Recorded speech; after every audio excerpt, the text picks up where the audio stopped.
Hello everyone, welcome to the Flat Pack Show. It sounded like it was Rabbit that time. It was. There is no countdown.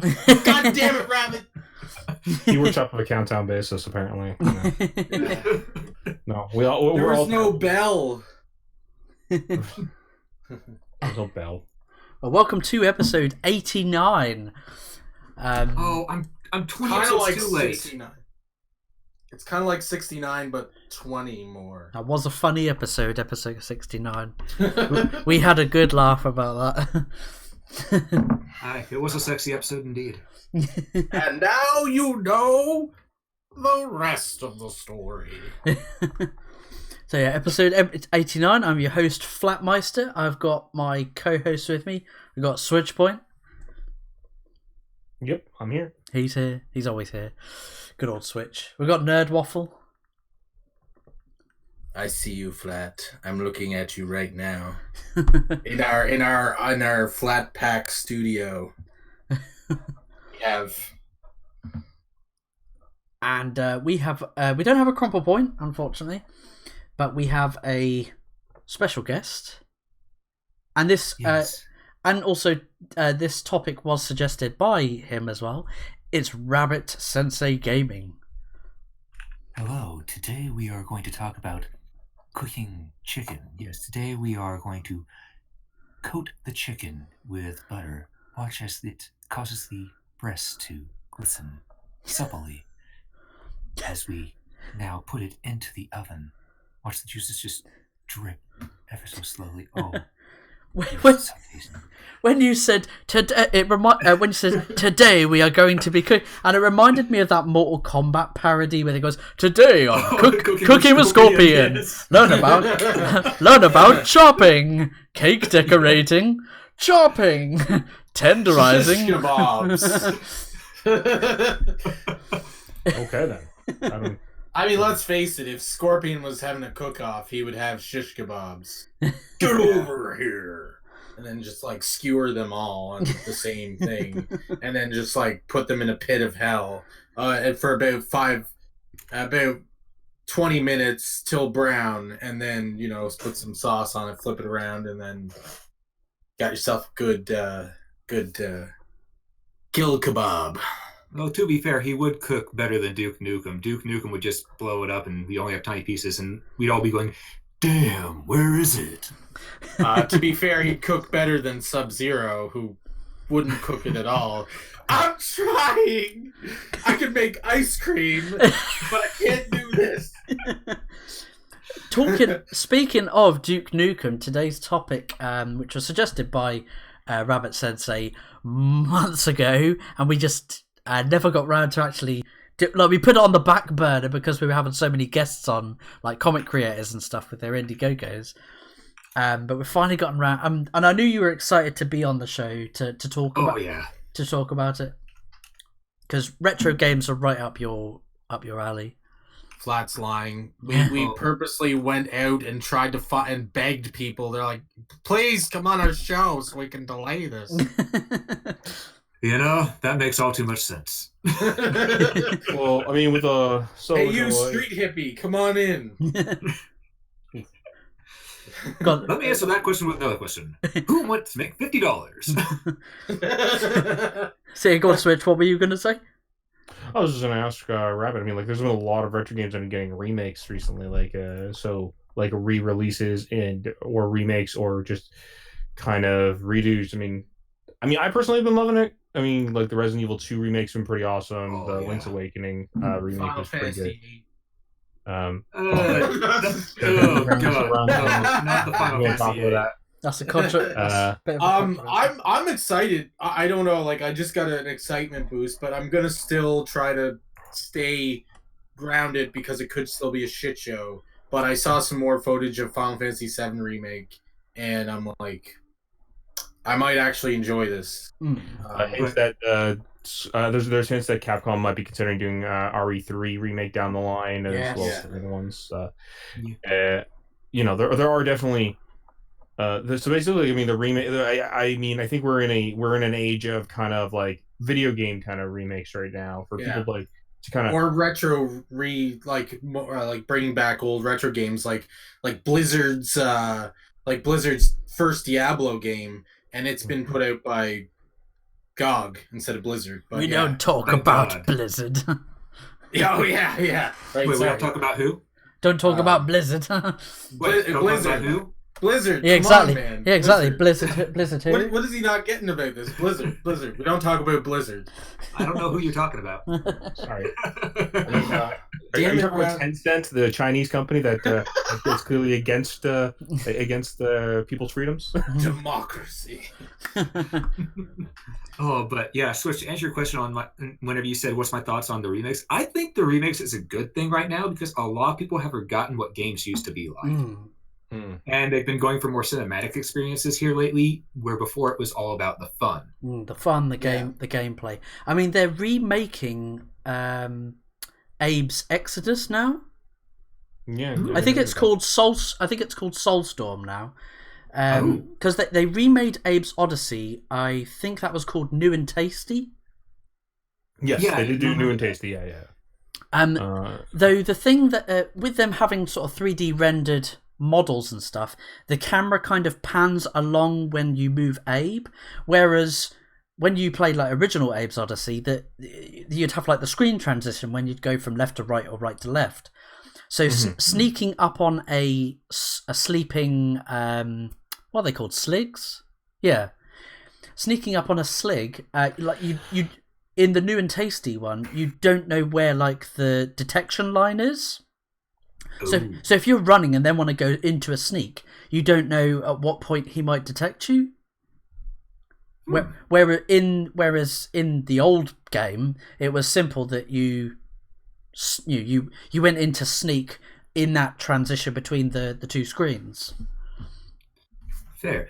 Though at the same time, I can also see why they did this, because it also means that there's no screen ambushes where you just walk onto the next screen not knowing what's there and automatically get ambushed and killed, which would be just trial and error in the worst way possible. So I can see why they did it, but at the same time, I see how it also makes things a little bit harder.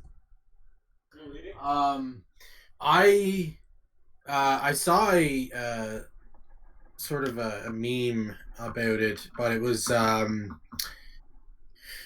that it was like cheats back in the day, and it had like a piece of paper and it had a whole bunch of writing on it and stuff like that, and it said cheats today, and it had like a picture of cash and credit cards and stuff like that. And that's something that's like that was part of the fun of games back in the day too, was like finding those cheats that you could unlock. Like it was I was almost disappointed when a game didn't have cheats, but like secrets of some sort that either was funny or made the game easier or something like that. Not necessarily easier. DK mode or bust. Yeah. Oh man, I play DK mode with like paintball guns and stuff. And I like go to the toilets and I start shooting the toilets. It looks like a fucking rainbow took a shit in them. Like it was just so cool. It was awesome, and then when you finally found this out, because we didn't have the internet, or like a lot of us didn't have the internet, or at least my part of Canada didn't have internet when I was younger. And even if we had internet, it was dial-up or whatever. But anyways, like when you finally found this shit out, you were so impressed by yourself and stuff like that, and like just amazed by this. And now it's still kind of cool. You can go online and find them. It's a little bit less exciting, but it's still all right. But the worst is when it's like, oh, unlock this super awesome item by paying $5. Yeah, the pay to win method. The pay to unlock secrets and cheats and stuff like that, My whole thought on the cheat versus pay thing right now is, for cosmetics, I don't really mind people paying for cosmetics. That's perfectly fine, because cosmetics don't really change anything except for how you look. And that's pretty cool. People get that on PC for free with mods, but that's console don't get that option. That's a fair mix. That's a fair compromise with companies because on one end we're gamers and we want to play the video games and we'd like to pay nothing for them. I'll be honest, I'd like to play nothing for games and stuff. But at the end of the day, this company has to make money to make games, and provide for their families and stuff like that. So I understand the business side of it too. It's when games try to, or any company, movies or games or whatever, try to cheat people out of their money. That's when it gets to me, and I think, yeah.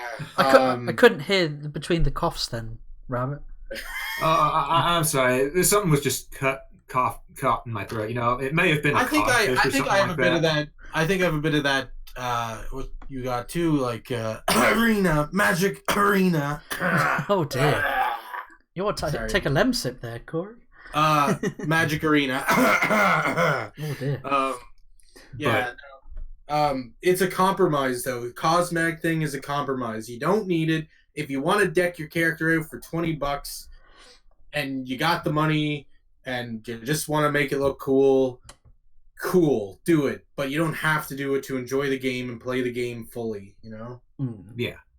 And that's where we have the whole like crates from Overwatch versus crates from Star Wars Battlefront 2. I mean, Switch, you recently... Have you completed Ion Fury? I have, yeah. It was a fantastic game, actually. I had a great time with it. I'm planning to go through it again eventually. But, like, right now it's a... right now, I would say, like, Ion Fury is a great love letter to those old-fashioned, like, shooters of the day. Like, so stuff like Duke Nukem... Like, the original Duke Nukem 3D, not like Duke Nukem 1 and 2, because, like, those are... Stupid. No, I'm just joking. No, those are Duke 1 and 2. Sorry, I didn't mean any offense to that. I was just like, you can thank Randy for why we probably don't have those anymore. Yep. Yeah. I mean, you can find free. You can find them on abandonware sites, but like Randy Pitchford, like when he bought the rights to Duke Nukem. I mean, he bought the rights to Duke Nukem. The whole but like, I'm only gonna release World Tour, and World Tour isn't even the best version of Duke Nukem 3D because World Tour isn't even using the Duke 32 engine. It's using like a different engine. And I'm like, well, why would you do that? The Duke 32 is open for like modding. Oh, that's right. You're Randy Pitchford. You don't want people to mod your games. That's right. I'm just looking at the Ion Fury on GOG. Just looking at these images, and like, it screams that nostalgia from like old Duke Nukem, but like the lighting looks fairly. Yeah, well, it uses the same engine, the old build engine. It uses the old build engine that Duke Nukem used to run on to make the game, and it uses the Duke 32 variant, the same as like the best version of Duke Nukem did. Yeah. So it is open for modding and everything. People actually started modding it already. Yeah. Wow. And the game itself is like plays fantastically. I love it. Like, if you played the original Shadow Warrior, or if you played the original Blood, or you played the original Duke Nukem, you're going to be right at home here. Also, correct me if I'm wrong, but didn't the Doom team also use that engine for Doom 64? I think you're correct. I think they did, actually. I mean, the engine itself, like, the build engine is great. It's just really hard to work in regards to, like, because you have to work with voxels, you have to work with... and you have to work with like, a lot of things. Now, here's where this is really cool. Like, this new game actually introduced, like, it didn't just only say, oh, let's make a Duke Nukem game. It introduced new features. Like, headshots actually work this time. So, like, they never worked before.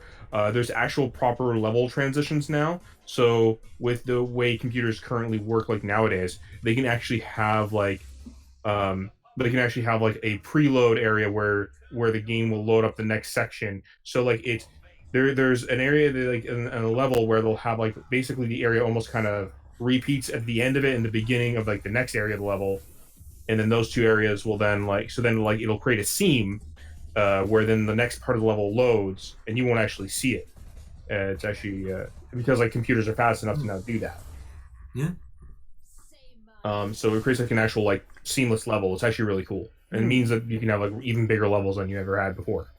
Okay, we need that done to both Doom 1, 2, and Doom 64, all together, all at once, just for the fun of it.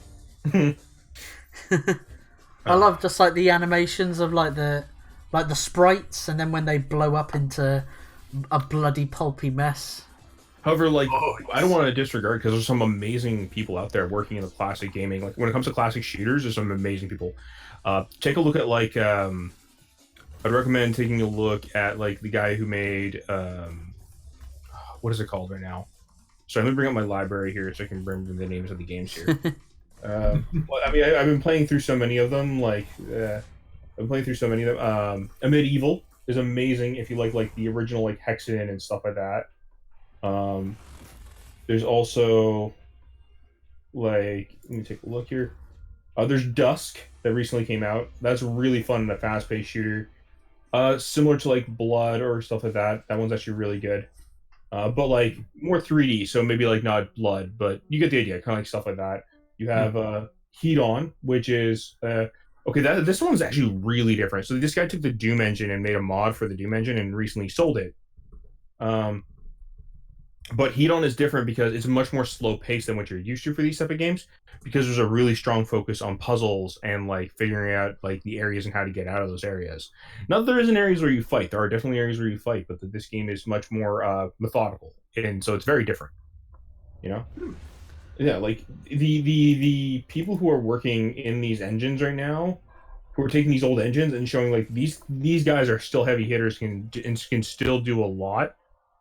Impress me. You know what I mean? Yeah. Like, they're thinking about the game more than they are about like, oh, it has to be cinematic. You know? Yeah. Yeah, because that is one thing I've noticed that I mentioned earlier. Games have been a lot more cinematic here lately and focusing more on storytelling rather than gameplay, which that's fine in of itself. I understand people wanting to have an experience instead of just a game to play.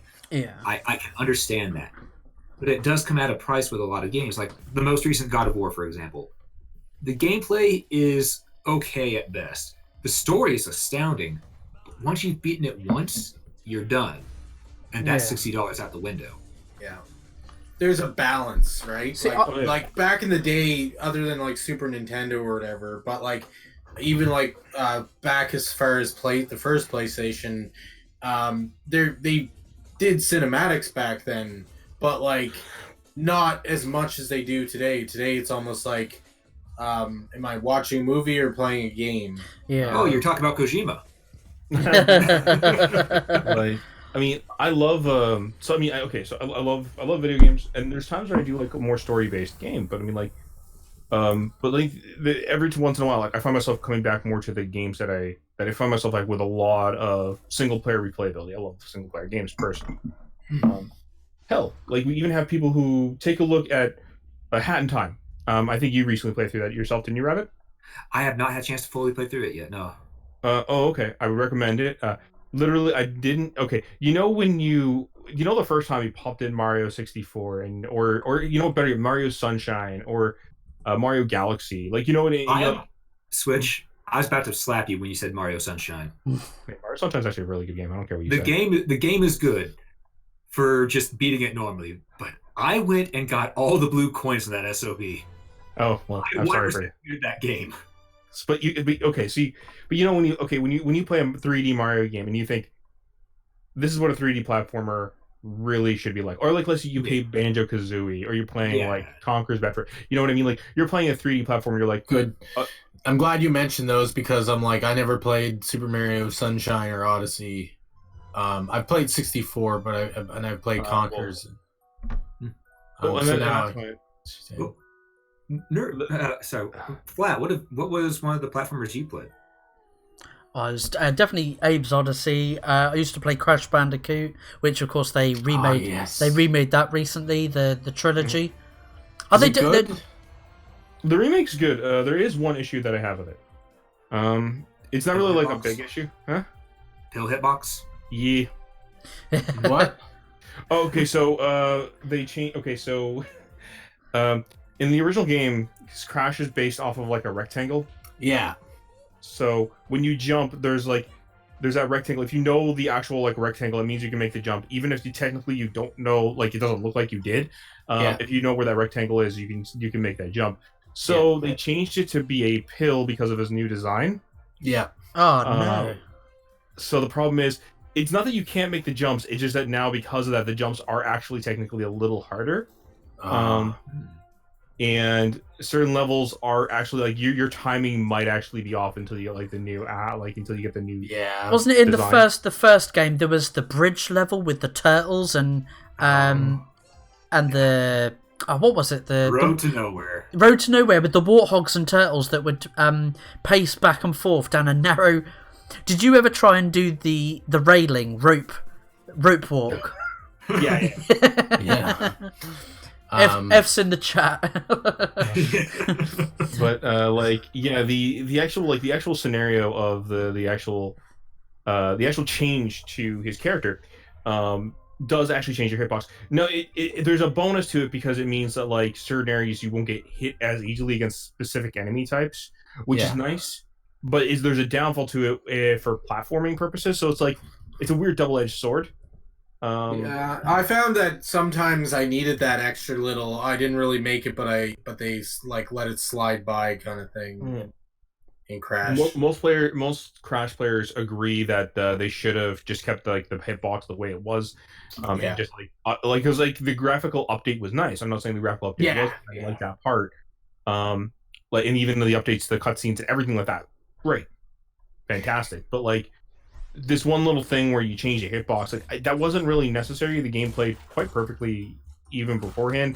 Just the kind of like the overall improvements of that. But like again, the game is fantastic, and if you want to play through these classic Crash Bandicoot games, I still highly recommend picking it up. But keep in mind that like the jumps that you think you should have made. Yeah, you might have actually been able to make them, and you might just be off and need to like relearn how the jumps and stuff like that work in this game. So what you're saying is I'll be fine because I've never played Crash Bandicoot before, but I haven't, so I could adjust. Yeah, probably. I also I've played it on my friend has it on his PS4 occasionally when I go around. And apparently, if you jump up on the spot on the remake, when you jump on the spot now, your Crash slightly edges forwards by just like a millimeter or so. Yep. Like each jump up, he like edges ever so slightly forwards. Mm-hmm. I'm just another interesting. There's other interesting things in that game too, such as like, if I remember correctly, like, some of the physics were slightly changed too. Yeah. Like not in a bad way, but like you will definitely notice them. Like if you go back and play like the two versions, you will definitely notice differences.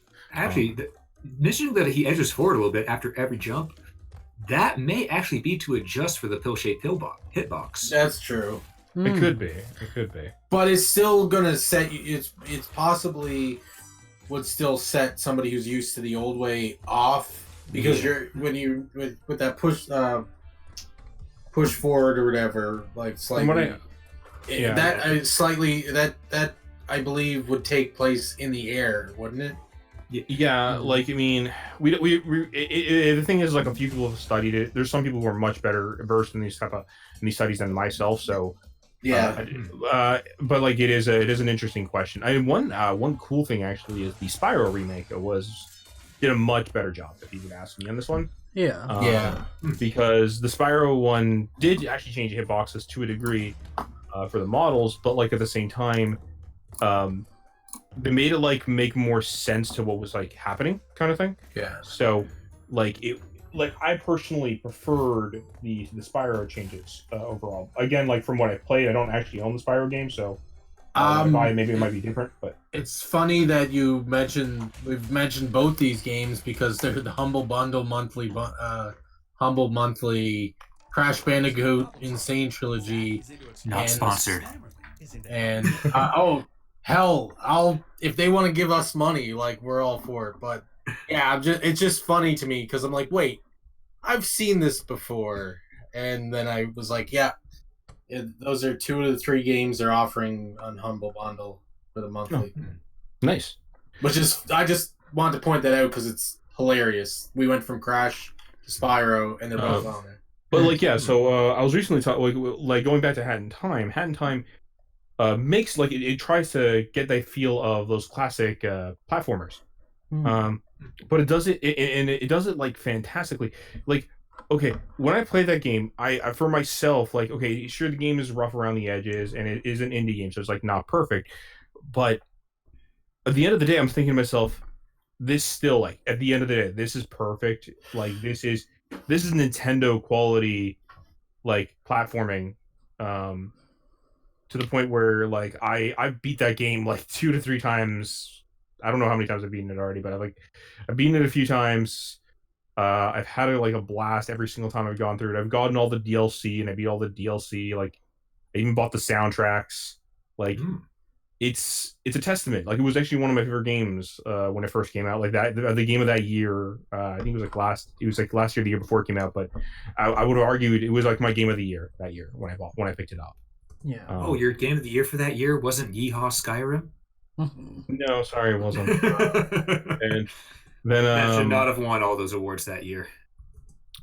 No, it shouldn't have. Like, but you get the idea, right? Like, it's like it shows when you put like that much quality into a game and stuff like that. And I'm just using that game as an example.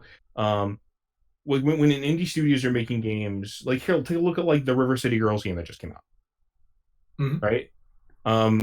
That has updated style and like design to be more like common to like modern day designs of what like people expect like anime games and stuff like that. While still using like the pixel designs, and it's still like a side scroller beat 'em up, but like some nice life like improvement of life scenarios, such as like leveling up, buying new moves, making your characters, like making sure that your characters each has their own pool of money and stuff like that. Like, it's a testament, because like at the same time it shows that we can make these changes. You know what I mean? That we can make like these updates to games, and they'd actually be really well done. You know? Yeah. Which I'd ask this question to all of you. What would be one game that you remember as a kid you'd love to see a modern remake of? I gotta go with Mega Man Legends. Because that game, it was very short. And honestly, they could fit both the first and second one together onto one disc now, or one cartridge, because let's face it, discs are the old way. We need to go back to cartridge. And I mean, it just holds more data and more cost effective. So, but yeah, they were really good games where you could explore, just go back and forth. It felt like a real open world, despite the fact that it was really tiny. And it's just good dungeon crawling fun. There were some RPG elements where you could customize your buster and such. It actually had Z targeting before Legend of Zelda: Ocarina of Time came out, believe it or not. Yeah. And it was just a good game. It had that 90s anime aesthetic to it, which that still has charm to it to this day. And it just looked good. Not look good. It played good. It was a lot of fun, and I'd love to see it remade today by the Capcom team, and maybe finish off the story with Legends 3. Bring it back, please. Screw Inafune. Just bring back Mega Man Legends 3, please. I mean, to be fair, Inafune just kind of. I mean, I don't want to say I hate Inafune. I think there's a bit. I do. I mean, that's fair. Because looking into the story, I do, but I don't even know them. Inafune is the guy who was originally trying to create Mega Man 3, Legends 3, but at the same time, like, there's a bit more complication to the story than what's going on. And I mean, don't get me wrong, I think he's a jerk for some of the stuff that he did, but at the same time, I think like the story is just more complicated than we like to think it is, but at the same time, I agree with you, like, yeah, like, he's part of the reason why we didn't get Legends 3, and I'm gonna definitely like put the blame towards him on that for sure. Yeah, and I don't hate him for leaving, because I understand there's complications there. The thing I hate him for was the fact that I'm one of the people who backed Mighty Number 9. I did too. Like an anime fan on prom night. When I saw the game, yeah, it did make me cry like one. The funny thing about that game is, like, there was so much potential. Yeah. There was you could, playing through that game, there was potential, and it's weird because, like, okay, Deep Silver was the one who actually finished like production on the game. I think Deep Silver was the publisher. I know Integrates was the one who was in development, but I'm fairly certain with how that turned out, and we know how Integrate games normally are. Like both Integrates and Deep Silver have done much better work than this. Yeah. And the only, common denominator here between what's bad and what's good, because they've used Beck in other games before, Mighty Gunbolt, Gal Gunbolt, Burst. Both those are really good, and they use Beck in there with the same type of moveset, except for, the dash isn't readily available. The only common denominator here is Inafune. And I'll agree to a point, but here's where things get different, because Inafune is only an idea, man. Like his group concept is only an idea group. It's not even a development group. So this is where it gets really weird. So I think what happened is, because there is one thing we know about like Kickstarter that I learned about Kickstarter as compared to like other crowdfunding sources. Apparently they take 40% of whatever you earn as money from like their goal or something of that nature. Yep. So I know that means like there was money that was already gone. And like another problem is Inafune making promises of like other aspects that he wanted to do with the character. So that also took away funding as well. And I'm not sure if he did that without knowing Kickstarter's rules or if he did that knowing Kickstarter's rules. That's my concern. I'm fairly certain he knew, because he also tried to kickstart a completely separate game, which tells me that he got tired of Mighty Number 9 at less than halfway through. Yeah, possibly. I mean, I don't know. I'm just more, like I said, I'm just more kind of miffed that like like we ended up with like this scenario than anything else. Because also Beck, I don't think Beck even deserved this as a character. I don't think he was a bad character or even like a bad idea. I think like just things kind of happened more than anything else. Yeah, agreed. But yeah, Flat, I'd like to have Mega Man Legends remade. I agree with this. More people need to play Legends.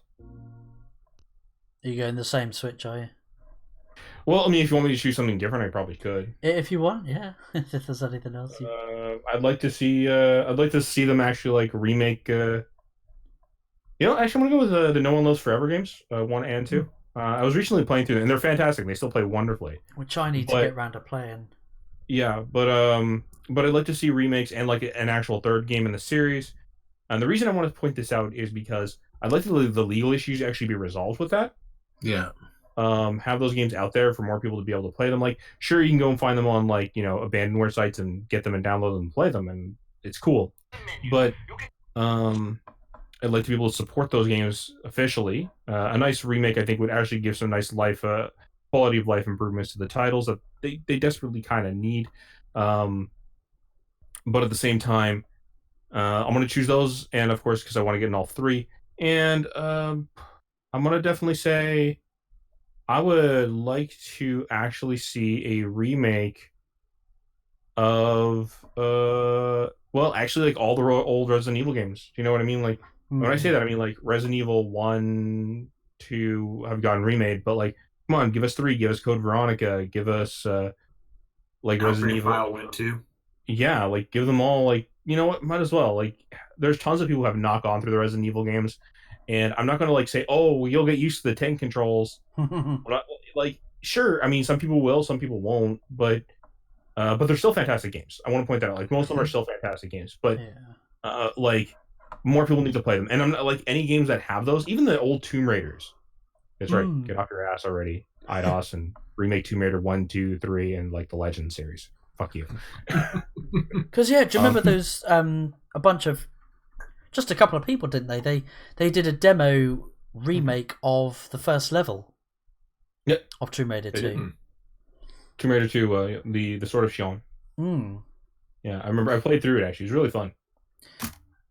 There were some slight changes, but like nothing that like I don't think that takes away from the overall what you expect from the game. Like so like the tiger, if I remember correctly, shows up in a different place than it does in the original game. Yeah. But, like that's forgivable because like the idea is like you want to change the challenge slightly so that even like that players that know what's going to happen can at least have something. Because I think they used the gameplay mechanics of Tomb Raider, like Anniversary, Legend, and Underworld, like the sort of more acrobatic Lara Croft. They did, yeah, they do. And I think that's actually for the better, because the Anniversary Collection is fantastic. Like the remake of 1 and the Anniversary Collection Tomb Raider 1 and the Anniversary Collection. Oh, I love that remake. It's fantastic. It proves that it can be done to me. Yeah. And if you haven't picked up the actual Anniversary Collection with like the 3 games in there, I like what are you doing with your life? Pick those up. It was very clever. It was clever how they reintegrated the story of Tomb Raider 1 into Tomb Raider Legend and Underworld. Yes, they made that into like a trilogy story arc. Yeah, it was very, very clever when they did that. Because I never completed Tomb Raider 1 back in the day when I was a kid. I think with Tomb Raider 2 as well, I never completed it legit. I just did the level skip cheat. If there was a tough part. Well, you got to do yourself a favor. You got to beat it now with this. Yeah. I own, I think, most of the Tomb Raiders up to a certain point, but I own all the titles. Just not a big fan of them, but I understand that they're really, really good games. I just can't get into them, but I see the appeal of the game, so I'm just kind of disappointed I can't get into them. But what about you, Corey? What game would you like? What retro game would you want remade? Cool Spot. Cool Spot. I remember that one.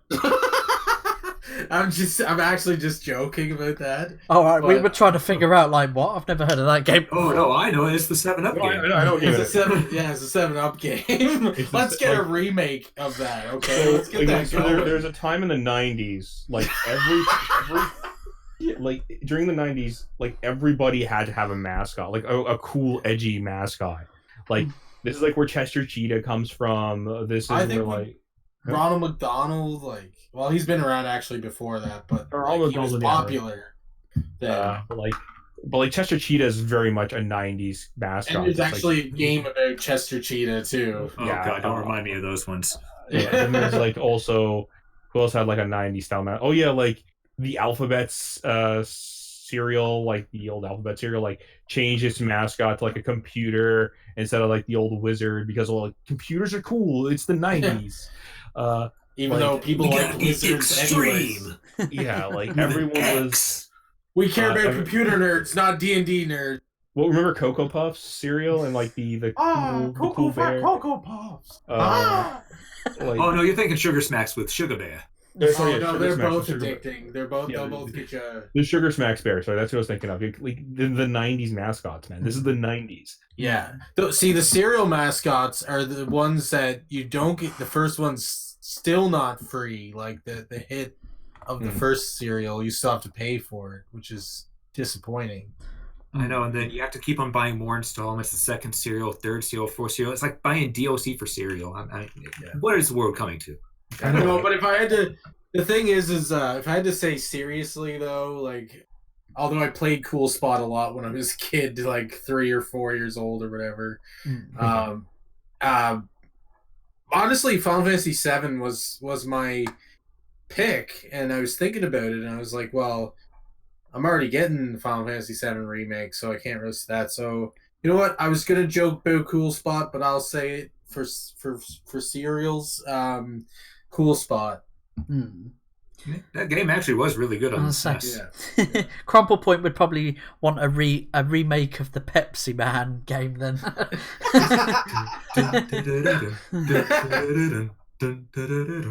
funny thing about the Pepsi Man game is like it actually technically never came out in America or the West. Like it exists. Like there was a version planned, right? But like it just never came out here. So, I mean, yeah. There was this crazy game I played as a kid, and I can't remember the name of it because I was a kid and it was a long time ago. And my sister owned the Super Nintendo, and I think she rented this game. But I know how it went.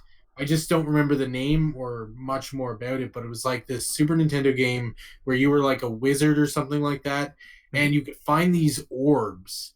And when you found these orbs, you could turn into like a different animal and you'd have a different skill from these orbs.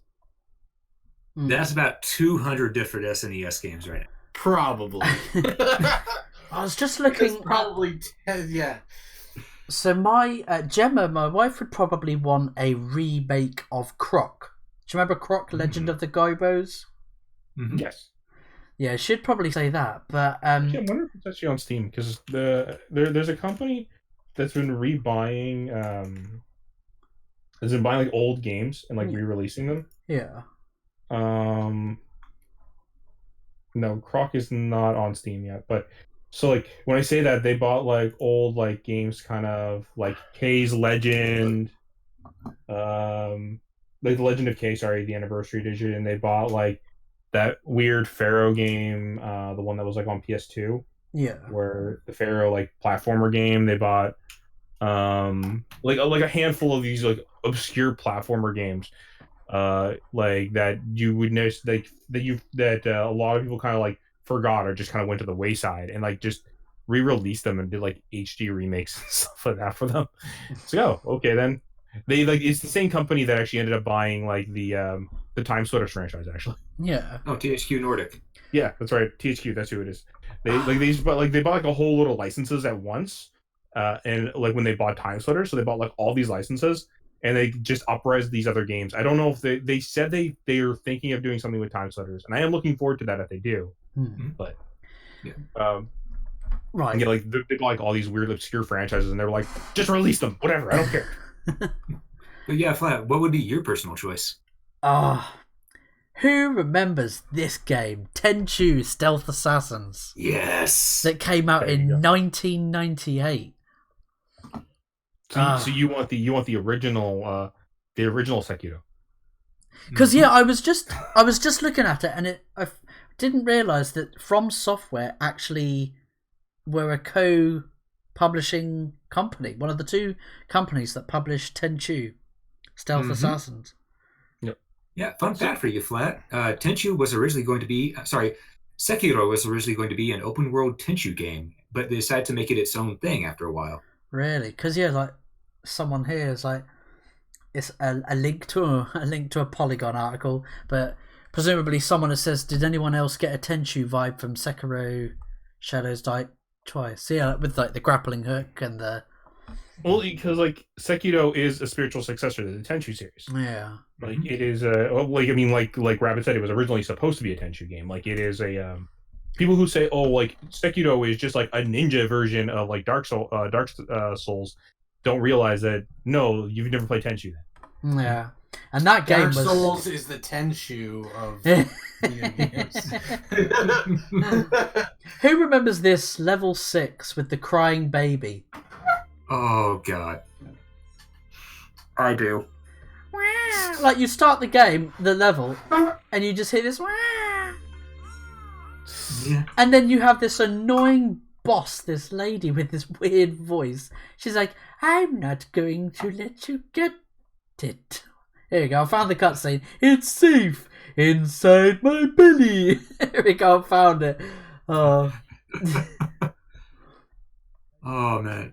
I missed my it favorite so much. My favorite cutscene ever from any video game is Conker's Bad Fur Day, when you run into Greg the Grim Reaper and he's like talking about like cats and how they cheat the rules and stuff, like and squirrels, like, oh, you're one of them bloody squirrels exceptions to the rules. You think you have as many lives as you think you can get away with. Like them cats. Stupid cats. Yeah, Tenchu was it had two characters in it. You had two different story outcomes. You play as either a male or a female. I was playing as Rikimaru or Ayane. Are you a boy or a girl?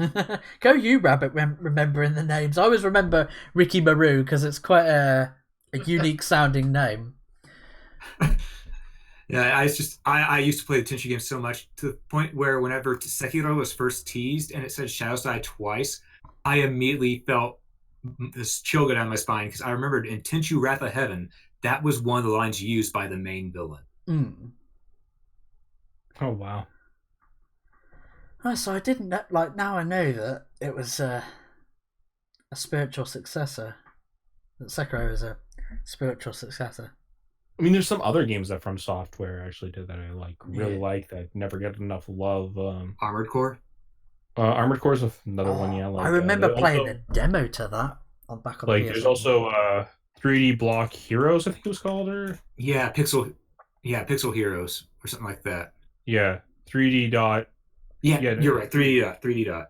Yeah, 3D dot game heroes, and where you get to it's literally just like a top-down Zelda game, but this twist is that it has a very Minecraft aesthetic in regards to the design, so everything's blocky, and you actually built your character and stuff like that too, so you can build your character to your hero how you want your hero to be. It's really interesting. I actually loved that game. It was. But we never actually it never got released on anything else other than the PS3. Yeah, which, as we all know, was a death sentence for a lot of games that came out on early PS3, since that thing didn't launch very well. First, it cost $600, and then it got hacked within the first year.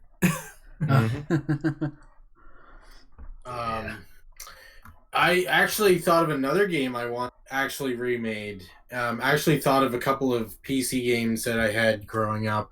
Not that I had many. I had a friggin' Windows 92 or whatever computer. But Ken's Laboratory would be really cool if they remade that. Anybody else ever play Ken's Laboratory? It's like Doom, but a little bit more. No, I don't think I heard about them. Friendly or whatever. You throw jelly at the monsters and stuff. Someone insert the cricket sound effect here. It was a cool game. You got to fight monsters and stuff like that, and you were it was, I don't know, I can't quite remember, but you were searching for your dog or whatever, and aliens had him, and you had to go through this laboratory and fight these monsters, and you had to throw. Well, jelly was one weapon, and you get other weapons, and it was really similar. You think Ken's Labyrinth? Yeah, Ken's Labyrinth. Sorry, Ken's Labyrinth, not Ken's Labyrinth. Yeah, okay. Yeah, this is actually a funny thing, because I've never actually played it, but I am aware of it. It was a Wolfenstein mod. So it was so they took the Wolfenstein 3D engine and actually it was and basically they modded it to basically be this game. So it's basically a skin for Wolfenstein. So what you're saying is it'll work with Brutal Doom. Probably yes. Metal. Yeah. Yeah, it was really cool though.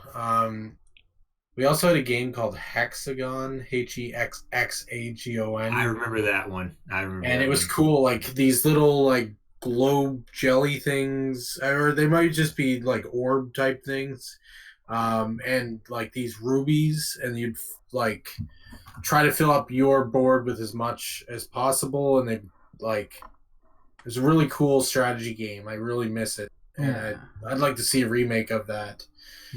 I just remembered this has come up on a search. I had a demo disc that came with my PS1 when my parents bought it for me when I was a kid. Yes. Who remembers this? IQ, Intelligent Cube. No. Do you know what you play? It's top down, and you got this guy who stood in this. It's a black environment, and you're stood on this 4-tiled corridor of these blocks, and these blocks come tumbling towards you. Now, I have to correct you because you were a little politically incorrect. It's not called a black environment. We call it the hood. Ha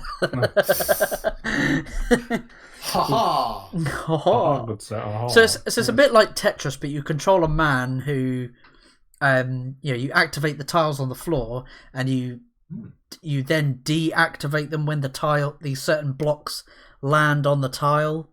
But if any cubes that you were supposed to deactivate go past you, it then starts taking away levels of floor behind you, so you've got less space. Yeah, it's called. So it's sort of like Catherine in a way, then. Yeah, sort of like Catherine, but length. At the same time, its own unique thing, yeah. But lengthways rather than sort of elevating, going upwards. That does sound cool. I'd love to play that. I wonder if it's on Steam, but I remember having the demo and I would play the hell out of it. I'll just paste that in the old IQ Intelligent Cube. I hope it is on Steam because that was a really cool game.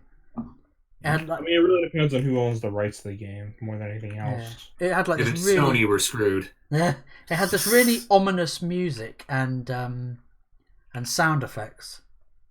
Hmm. And this man would go perfect.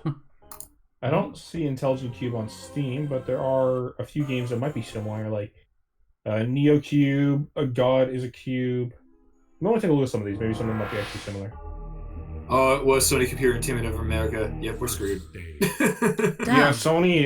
So Sony's been very weird about backwards compatibility recently. Yeah, if you search it up on YouTube, there's like little walkthroughs of it. Nice. I'm just playing a little bit for the people watching or listening. He had like these green cubes that if you activated the floor beneath that would then sort of do like a massive like area of effect attack on the floor. That is really cool. I'd love to play that. It does, like the music and sound effects, everything perfect. And like the floor would like elevate up again. And then the cubes would start to speed up as well. As they should. Yeah. Like, I mean, like what you would expect from games of this nature.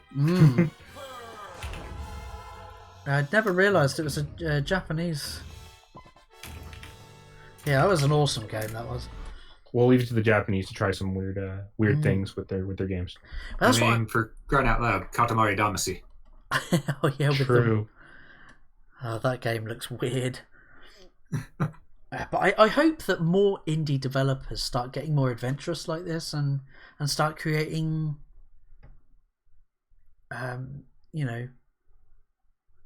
games that sort of think outside the box, in terms of creativity and. Agreed, because actually there is one coming out that I found out about today called Pine. Pretty much, it's going to be on Steam. I think it's also going to be on PlayStation 4 or something like that. Pine, Pine. Yeah, and what it is it's an open world game, but where the world is actually living, and there are events going on that you don't necessarily cause to have happen. They just happen on their own, and you can interact with it or not. Yeah, let's have a look at this trailer to it. But yeah, but if we're all doing second games that we'd also like to see remade, one that I know will never get remade, but really should be, Legend of Dragoon. Oh yes, Legend of Dragoon. Yeah, no, I'll definitely agree with that. Like, it's in a weird legal battle, if I remember correctly, because like Square isn't the only one that owns the rights to it. I think somebody else does too. Square doesn't own any rights to it. It's all Sony. Oh, is it really all Sony? Mm-hmm. Oh, that explains a lot, actually. I mean, if it's even if it is in battles, it's probably between Sony and Square, and they're both really terrible companies at times. Yeah, I mean, well, here's the thing: like, it was originally planned. There was actually a sequel originally planned for the actual like storyline of Legend of Dragoon. And there was concept that was like floating around, and people like this. There are some people who actually even indicated they at least saw either they said like maybe a cutscene or some gameplay footage, like weird kind of crap like that. Like, but we never actually got anything, and to this day, like no one knows whatever happened to that sequel. Yeah. Well, we know what happened. It died. Well, yeah, obviously, but you know what he like. We know what happened. It's owned by Sony. Like, what about hell? Like, take a look at like the Xenosaga series. You know, that game was originally supposed to be like 6 games. Yeah. Jeez. And so like, there's a lot of context in that story of Xenosaga, like of Cosmos and Shion and stuff like that we're never gonna get, because the game was like prematurely ended before the 6 games could be finished. And Xenosaga was one of my favorite PS2 games, I would actually say, and I love that RPG series. There is hints that, the new director of what company was it? I can't remember right now, but there's a new director that when he like took over for one of the companies that he's working for now, one of the things he did was literally put like an Easter egg of Cosmos or like of Xenosaga when he took over the company, hinting that he might actually consider doing a remake of the 3 games, like to bring them out on like multiple consoles and stuff like that. And it would be nice because I would like more people to experience this like space opera of a series. It was fun, but it's not for everybody. It is definitely an RPG that is very. It's the Bible. It is pretty much the Bible. Yes, in RPG format. But in space with a hot android girl that is technically the reincarnation of Mary. Yeah. It's a weird series, but fun. It is. I love it. Except for Xenosaga 2. That engine, that battle engine was just bad. Who remembers Parasite? It's a good idea, but it's terribly implemented.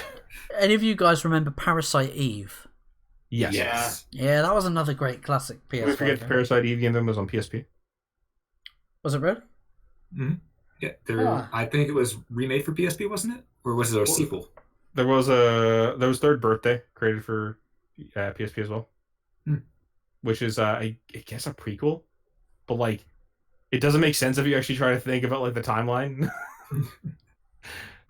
But like the concept of the game is that you're changing timelines though, so. Well, I just realized a lot of the games that we said we want remade will never get remade because they're owned by Sony. Xenosaga is not owned by Sony. Yeah. Xenosaga is not owned by Sony. That's actually owned by a different company. Sure, that's Square. No, actually, I don't think that's Square anymore. Because it's not Squeenix no more. No, I don't think it's Squeenix that owns Xenosaga anymore. I think it's Monolith owns it now. I could be wrong. I'd have to double check on that, but I don't think Squeenix owns it anymore. I think there's a whole rights thing. Gears is owned by Squeenix though. Oh, that's the best one. Even though I would like to see a remake of Xenogears, and I think Xenogears is fantastic and probably the most fleshed out. I preferred the Xenosaga because I think I preferred the characters in Xenosaga over Xenogears, but Xenogears had the better story. I will definitely agree with that.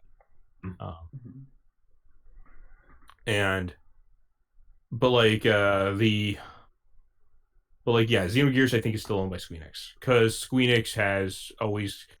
Like Squeenix has always been the ones that do the re-releases for it and stuff like that. So, so that would make sense. Yeah. Well, games rights. Well, we're coming up to the hour mark, and that's usually how long it would take you to complete a 16-bit game. It's about an hour. That's how long the games would last you. Give or take. Give or take. Thank you, Rabbit, for joining us. You're always welcome to come back on again. Yeah, thank you for having me on that. It was a blast being here. Yeah, it's always great talking to you, man. To everyone watching this either live or later on, tell us in the comments, what game was your sort of favourite in your childhood, nostalgic retro games, and what games would you like to see remade for current, the next gen consoles or current gen. You don't say Mega Man, you're dead to us. Don't say they're already dead to us. don't say what. What did you say? Mega Man. Oh, Mega Man. If you say Mega Man, you're dead to. If you don't say Mega Man, you're dead to us. So basically, you have to want Mega Man. Bring on Mega Man. Well, Mega Man 11 was actually pretty fantastic. I'm not even gonna lie. And here's the best part of Mega Man 11. It took a lot of the concepts that Mighty Number 9 brought in and actually did them well. Yeah.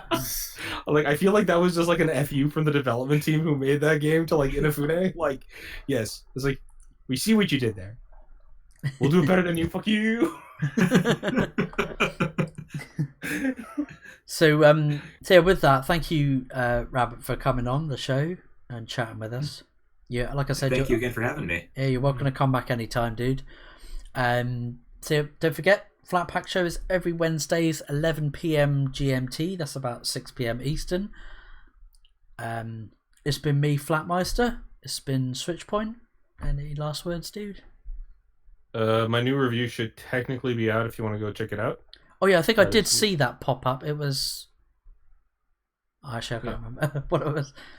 Legend of Zelda Link's Awakening, I called it. Yeah, that's it. I saw that pop up. It's a review of Legend of Zelda Link's Awakening for the Switch.